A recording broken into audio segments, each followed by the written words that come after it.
What's pop loppin' crunk fam, and how's it going? Welcome to my Epic Sauce Swagatron presentation. Today we are going to be talking about the deeply inspiring, transformative concept and vision that Gandhi used during every single one of his amazing protests for nonviolence, during all of his inspiring walks and political visions, and what the religion of the Jains believed in. This is known as ahimsa. So presentation starts now. Woo! When people feel truly unloved in life and they got nowhere to go, they're lost, they're angry, maybe they lost somebody important in their life, and they're receiving no compassion because of the daily grind of unempathetic people that also haven't received any compassion. And it's like this giant matrix circle, like a Beyblade spinning around in a circle of non-compassion. They'll go and seek power, domination over each other. When a conflict arises, it'll turn into like terrorist attacks, 9/11, ICE raids, you name it, the Trojan War, because of their lack of love within each other and no morals. But what if some type of higher power, some type of religion can change that? What if we can fight non-violently? As you can see here are some religions that practice non-violence. I myself am Christian, but there are so many beautiful religions that believe in karma and that the universe or God will provide you with everything you need, every single deep desire you've ever had. It teaches you to actually believe in the fairy tales that the good guy wins, which I actually believe in. So, who the hell were the Jains? The Jains were one of the earliest religions ever invented to ever practice nonviolence in this entire universe. And what they believed in was a concept called ahimsa, which Gandhi is the embodiment of, and he transformed himself into the very giant embodiment of this concept right here. So, ahimsa is essentially nonviolence at its core. The Jains believe basically you can't eat animals, you can't think about eating animals. You have to wear a mask wherever you go to avoid killing bugs or swallowing them. You can't hurt any sentient beings. You can't hurt bugs. You can't hurt trees. You can't think of having a WWE match with a tree. You can't hurt each other. You can't participate in any violent sports. You can't do any of that. Jains will even sweep the floors to make sure that they avoid every single insect possible. You know what? I used to be exactly like this when I was 12. I had a crazy fear of killing bugs so much that when I was in the pool, I would throw funerals for bugs I accidentally killed. I named one Chucky and put a flower. Me and the bros had a funeral for him. If you don't practice nonviolence, there is a punishment, and that punishment is called karma. Karma's a bitch. I should have known better. That's in JoJo Siwa's words. And karma for them is different than what Hinduism or other religions would think about karma.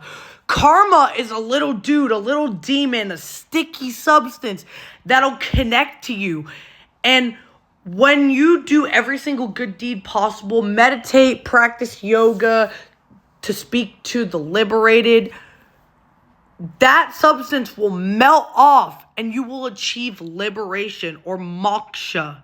Instead of believing in a God that will rain down thunder and send you a giant sticky substance, the Jains aspire to be like the Tirthankaras.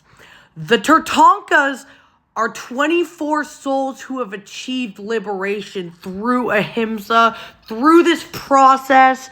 And these guys are like the Jains rock stars. Think of Tom Brady or like John Cena or somebody who plays sports or like Post Malone, a musician.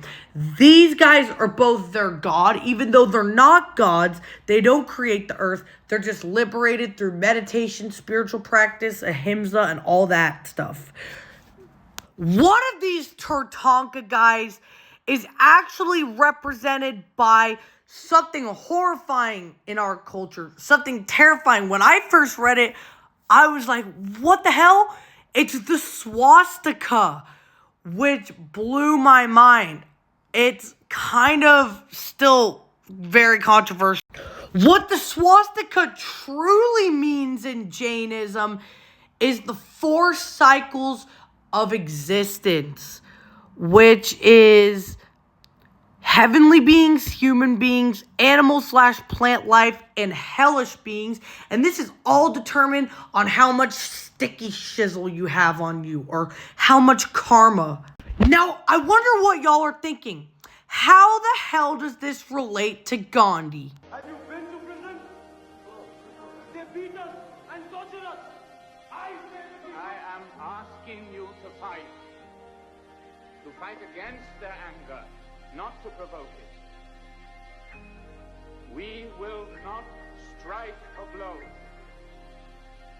but we will receive them. This clip here proves that Gandhi was the embodiment of what everything the Jains believed in and ahimsa.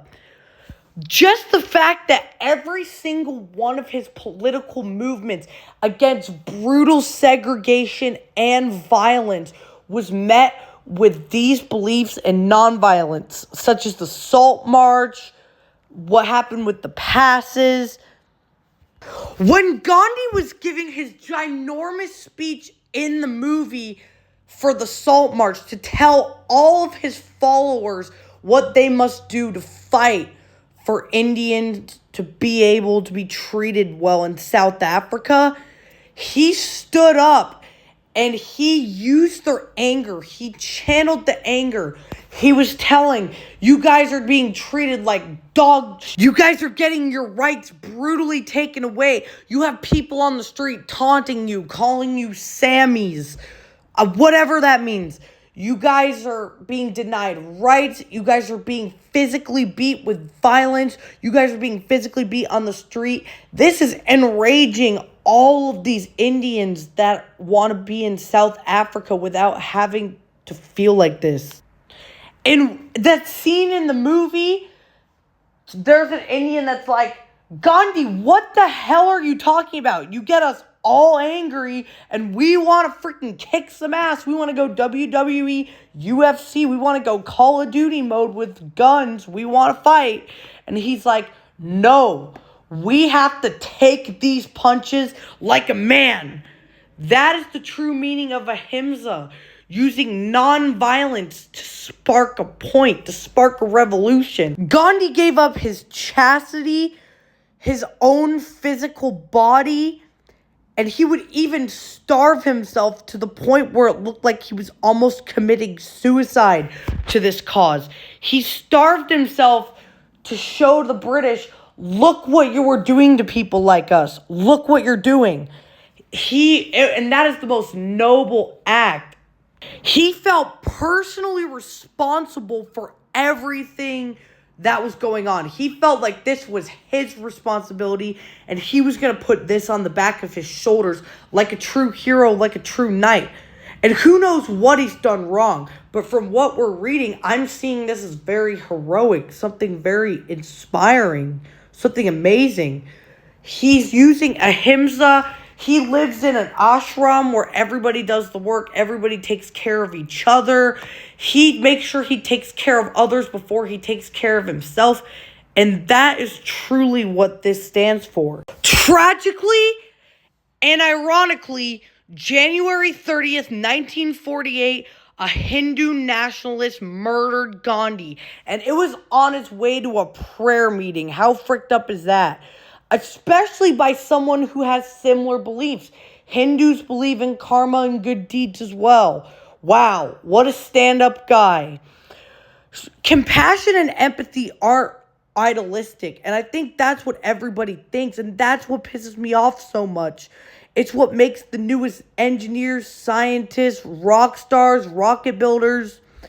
What if instead of fighting, we use something like F1 racing, where leaders get in a car and race each other to see who gets the land. Or they play baseball. Why does it have to be this way? Maybe Gandhi was extreme,